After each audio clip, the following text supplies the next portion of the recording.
پڑیں گے اور جب سمندر ابل پڑیں گے اور جب قبریں اکھیڑ دی جائیں گی تب ہر شخص معلوم کر لے گا کہ اس نے آگے کیا بھیجا تھا اور پیچھے کیا چھوڑا۔ اے انسان، تجھ کو اپنے رب کریم کے بارے میں کس چیز نے دھوکہ دیا؟ وہی تو ہے جس نے تجھے بنایا، پھر تیرے اعضاء کو درست کیا اور تیری قامت کو معتدل رکھا، جس صورت میں چاہا تجھے جوڑ دیا، مگر افسوس تم لوگ جزا کو جھٹلاتے ہو، حالانکہ تم پر نگہبان مقرر ہیں، یعنی معزز کاتبین۔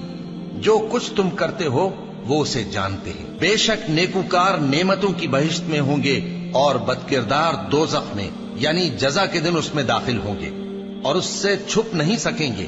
اور تمہیں کیا معلوم کہ جزا کا دن کیسا ہے؟ پھر تمہیں کیا معلوم کہ جزا کا دن کیسا ہے؟ جس روز کوئی کسی کے کچھ کام نہ آ سکے گا اور حکم اس روز اللہ ہی